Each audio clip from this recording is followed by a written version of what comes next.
बेलगाव पिंपळगाव गावामधल्या विश्वनाथ दातखे यांचे जवळपास 41 जनावरं जे आहेत ती वाहत्या पाण्यामध्ये वाहून गेली आणि त्याचं पाणी जे आहे ते आपण पाहतो की त्यांच्या राहत्या घरामध्ये सुद्धा शिरलेलं पाहायला मिळालं। त्यांच्या गायींच्या गोट्यासमोरच त्यांचं हे राहतं घर आहे, मात्र आपण पाहतोय की सगळ्यात चिखल आपल्याला राहत्या घरामध्ये पाहायला मिळतोय। संसार उपयोगी सगळं साहित्य जे आहे ते पूर्णपणे आपल्याला पाहतोय की वापरण्याजोगं राहिलेलं नाही, कारण चिखल जो आहे तो मोठ्या प्रमाणावरती घरामध्ये शिरलेला पाहायला मिळतोय। आपण पाहतोय की पाणी जे आहे ते घरामध्ये आपण जर या ठिकाणी वन पाहिले तर साधारणतः छाती इतकं पाणी जे आहे ते घरामध्ये होतं, त्यामुळे घरातली एकही वस्तू जी आहे ती राहिलेली नाही। दुसऱ्या बाजूला आपण पाहतोय की त्यांची गोठ्यामधली जवळपास 41 जनावरं जे आहे ते वाहत्या पाण्यामध्ये वाहून गेली, त्यामुळे त्यांचं एक मोठं नुकसान जे आहे ते सुद्धा पाहायला मिळालं। आपण पाहतोय की आपल्याबरोबर त्यांच्या पत्नी आहेत, आपण त्यांना विचारणार किती वाजता पाणी आलं, कसं कळालं तुम्हाला? 12 वाजता काहीच कळलंच नाही आम्हाला, पाणी एकदमच पिंडी पाणी आलं। मग आम्ही इतक्या गळ्यातनं मग बाहेर आम्हाला काढलं एक जणांनी। तुमची जनावर पण किती गेली? जवळपास 41 जनावर गेली। 41च्या मोहर गेली जनावर, लई मोठी गेली जनावर, सगळं काहीच राहिलंच नाही, म्हणजे काहीच असं बघायला राहिलं नाही। किती वर्षांपासून उभं करताय हे सगळं तुम्ही? किती वर्षापासून उभं करताय, आता सांगायला सुद्धा येईना यावं आम्हाला, तर कसं सांगावं, कसं सांगावं? आता किती दिवस लागेल हे उभा करायला? किती आम्ही नका बोटाने उभा केलेलं आहे, सगळे एका रात्रीत एका मिनिटात वाहून गेले, सगळं काही सुद्धा राहिलं नाही।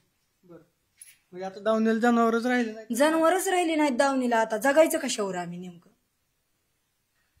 किती वाजता उठायचे तुम्ही दररोज? एवढं सगळं गाय 50 गाय सांभाळायचं म्हणजे कसं असेल? 4 वाजता उठत होतो आम्ही, 8-10 माणसं आहेत आम्ही एवढं करायला सगळं।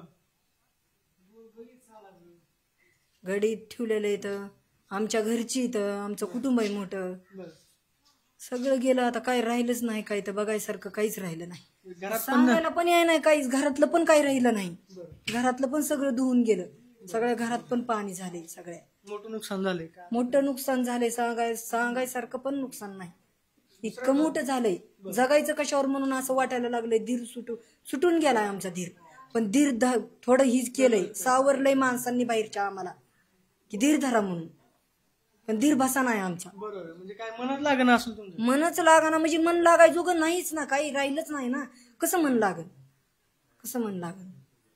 पाहतो की त्यांची भावनिक प्रतिक्रिया सुद्धा आमचं गेलंय, सोनं सुद्धा राहिलं नाही घरातलं, खरं सांगायला म्हणजे पाण्याबरोबर म्हणजे काय वस्तू राहिली नाही, पेटीच वाहून गेली आमची, सोनं सुद्धा राहिलं नाही।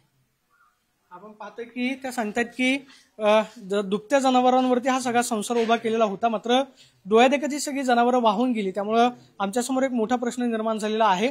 आमचं मन या ठिकाणी रमत नाही, मात्र आलेल्या लोकांनी आधार दिलेला आहे, आता पुन्हा एकदा कसं तरी उभं करतोय, मात्र जवळपास 50 जनावरं दावणीला उभं करण्यासाठी आम्हाला 20 वर्ष लागलेली आहेत आणि वाहत्या आलेल्या पुराच्या पाण्याबरोबर त्यांची दुभती जनावरं जी आहेत ती वाहून गेलेली पाहायला मिळतात।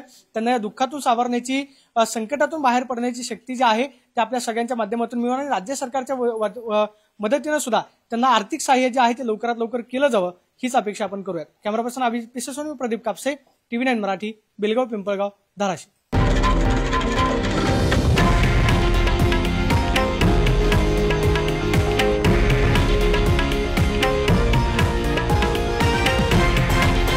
हे आहे देशातील नंबर 1 न्यूज नेटवर्क आणि आपण पाहत आहात TV9 मराठी, एकमेव।